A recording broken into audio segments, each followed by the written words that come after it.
diz: eu vim trazer consolo.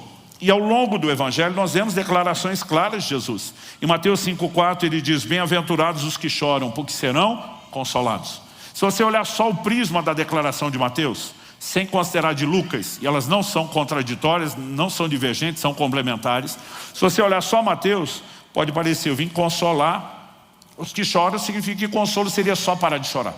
Mas a perspectiva de Lucas torna o assunto abrangente. Bem-aventurados são vocês que agora choram, porque vocês hão de rir. Não é apenas parar de chorar, é substituir o choro pelo riso, a tristeza pela alegria. E de acordo com as Escrituras, é possível esperar alegria depois do choro. O texto que me chama a atenção desde quando era garoto, Salmo 126, 5 e 6. Os que com lágrimas semeiam, com júbilo ceifarão. O que sai andando e chorando enquanto semeia, voltará com júbilo, trazendo os seus seixos. O Evangelho, ele tem um poder consolador sobrenatural. Deus é um Deus que transforma a tristeza em alegria. Ponto indiscutível. Agora, se nós queremos desfrutar, há algumas coisas que nós precisamos entender. A primeira delas diz respeito ao fato de que nós temos que reconhecer que tanto há tipos distintos de tristeza como de alegria. Se a gente não fizer a separação, nós vamos ter aparentes contradições nas declarações bíblicas. Eu já aprendi desde garoto com meu pai, repito muito isso, que a Bíblia não se contradiz. Então, diante de qualquer aparente contradição, você tem um desafio de interpretação. Como o assunto começou em 2020, na pandemia, eu acordo uma certa manhã e está forte, aceso dentro de mim um versículo da Bíblia. Não é uma lembrança, porque eu não li nada nos últimos dias, semanas, eu diria até meses a respeito do assunto, não ouvi ninguém falar, comentar, pregar, mas eu acordo e aquele versículo está vivo dentro de mim. A declaração envolvendo o rei Ezequias, que está lá em 2 Reis, no capítulo 20, no verso 5. O profeta Isaías tinha vindo dar uma notícia: põe ordem à sua casa, você vai morrer, você não vai viver. A Bíblia diz que ele vira para a parede, ele chora, ele ora a Deus. Isaías nem foi muito longe, o Senhor diz: volte e diga a Ezequias, príncipe do meu povo, ouvi as tuas orações, vi as tuas lágrimas, eis que eu te curarei. Ao terceiro dia você subirá à casa de Deus. E essa expressão, vi as tuas lágrimas, mas pensa no negócio que veio forte dentro de mim.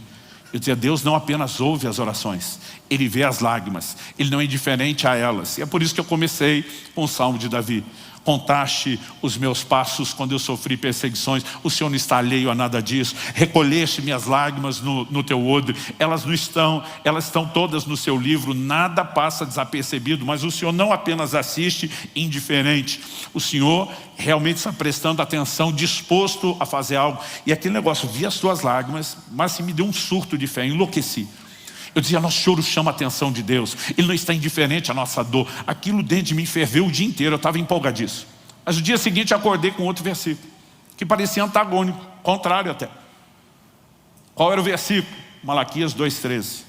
Vocês cobrem o meu altar com choro, com lágrimas, com gemidos, e eu não vos ouço. Falei: mas ontem o Senhor via as lágrimas, agora o Senhor está nem aí para as lágrimas. E aquilo dentro de mim o dia inteiro. Como a Bíblia não se contradiz, eu entendi, nós estamos diante de um enigma. E Deus quer que eu possa meditar, refletir. Mas gente, eu pensava, eu quebrava a cabeça, eu não chegava a lugar nenhum. Então primeiro comecei a conversar, né, com a Kelly. Lissa estava na época em casa, botamos ela na discussão, né? E eu lembro que a turma dizia assim: se você não sabe, a gente também não. Eu lembro que na ida a São Paulo, nós fomos de carro toda a família, porque com a pandemia nós não estávamos podendo ter reuniões, a não ser aquelas de transmissão online com muito pouca gente, os devidos cuidados. Então vários eventos, inclusive que nós teríamos, né, e outros que eu participaria, estavam todos no online. E um desses nossos eventos seria o Casas da DOC. E como a maioria dos preletores estava na região de São Paulo, nós transferimos o centro das gravações, né, para Campinas, usamos a estrutura de uma igreja lá, e lá fomos. No caminho, parei em São Paulo, na casa do pastor Eibe, e à noite nós estávamos hospedados com eles, tinha um momento do culto familiar que nós participamos, e sempre tem um momento do compartilhar da palavra. E o Eibe fala assim para mim: você quer compartilhar algo? Eu falei: eu quero compartilhar uma dúvida. E falei: e aí, Deus vê ou não vê as lágrimas? Né? Eibe e André me olharam com a mesma cara daquela, nunca paramos para pensar nisso. né? Mexemos, tanto os filhos dele como os meus, estudando teologia, começamos a questionar, ninguém opinava nada.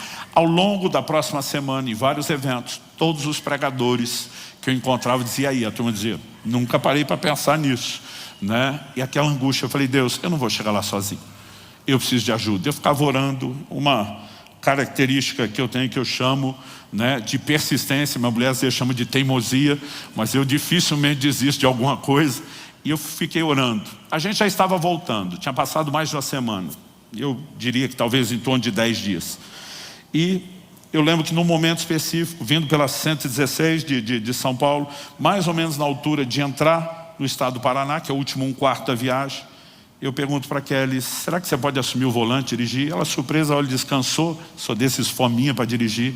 Eu falei, não, filha, está baixando um download em banda larga aqui e eu não posso perder essa informação. Nós trocamos de lugar, eu já puxei o computador, comecei a escrever que nem um doido. E eu lembro que o trânsito estava quase parado na serra e ela ficava olhando e dizia, está rendendo aí. Né? Como era o sábado à noite, ela falou, pelo jeito já temos a mensagem de amanhã. Eu falei, de amanhã não, do mês todo, né? E eu lembro que eu preguei 4 domingos sobre o assunto, porque Deus me trouxe um entendimento e uma clareza que eu fiquei impressionado.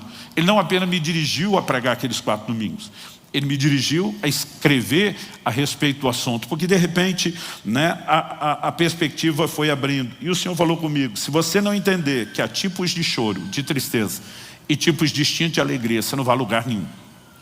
Porque muitas vezes uma declaração pode envolver um tipo de choro e a outra.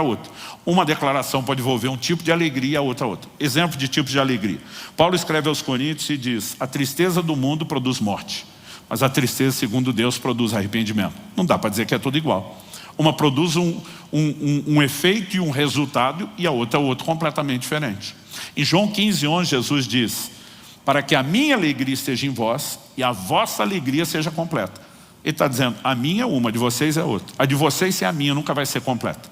Eu vou falar sobre isso depois, mas ele faz a distinção de alegria natural e espiritual. Por que é importante entender isso? Porque Deus falou comigo, qual o tipo de lágrima eu prestei atenção, qual o tipo de lágrima eu ignorei. E quando você vai para o texto de Malaquias, que o Senhor diz, vocês choram e eu não estou ouvindo vocês, do que é que Deus está falando? Quando ele declara que não vai ouvir, na sequência, o versículo seguinte, o 14 de Malaquias 2, o Senhor diz, vocês perguntam por quê? Mas lógico, Deus diz, invoca-me que te responderei, agora está dizendo, não vou te atender, não vou ouvir, não vou ver as suas lágrimas. O Senhor diz, vocês perguntam por quê? Ele mesmo responde, porque o Senhor foi testemunha da aliança entre ti e a mulher da tua mocidade, com a qual tu foste desleal. Ele está dizendo, você é infiel, quebra a aliança do casamento, me desonra, quebra a sua aliança comigo, está em pecado. E acho que chorou por um problema, eu simplesmente venho correndo te atender. Deus está dizendo, é ruim que eu vou te socorrer nessa hora e nessa condição.